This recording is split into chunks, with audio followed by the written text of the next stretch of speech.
Now, I want to explain something about the 1,000-year kingdom, the millennium, while we're on this subject. 1,000 years, millennium, kingdom of God on earth, those are all interchangeable names. When the Lord returns, there will be multitudes of human beings who survive the horrors of the Great Tribulation on the earth. At some point before the 1,000 years begins, the Lord will separate believers and unbelievers because he needs people to go into the kingdom for 1,000 years and repopulate it.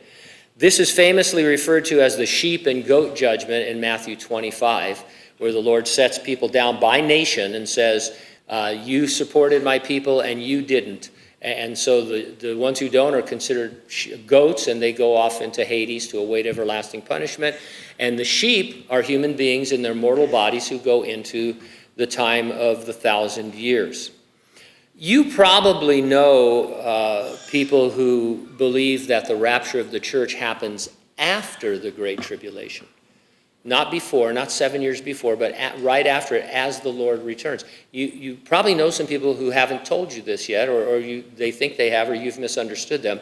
But there is a growing movement. It's always been a position, but there's a growing today of people who believe that the Lord comes and that the church has been in the tribulation, fighting it out, enduring, suffering and all, and that when the Lord comes into the heavens and all, that we are then resurrected from the dead and raptured, and all living believers go up to be with the Lord and return with him in his second coming. That's the post-tribulation rapture. There's a really, really huge problem with that post-tribulationists will even admit is a huge, huge problem, and that is this.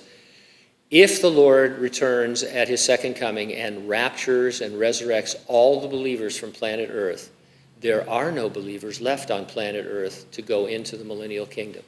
They will all have been given glorified bodies, and it'll be like one of those, like, oh, have you ever been putting something together and realized you missed a step, and now it's too late to unglue it? It's like, hey, Lord, I know you had a lot to think about, but there's nobody left now to go into the kingdom. And so it's a problem. Again, we're not going to have a fist fight over it. If you want to be a post-tribulationist, that's fine. We are not. We believe in the pre-tribulation rapture of the church for a lot of different reasons. And that's one of them, because the post-trib position doesn't work out. Because see, what happens is there have to be living human beings in the millennium, because they reproduce and they repopulate. And then at the end of the 1,000 years, you read that there's a huge human rebellion against Jesus and against his rule. And so humans go in, they're saved, but they're sinners still, right? They're not changed.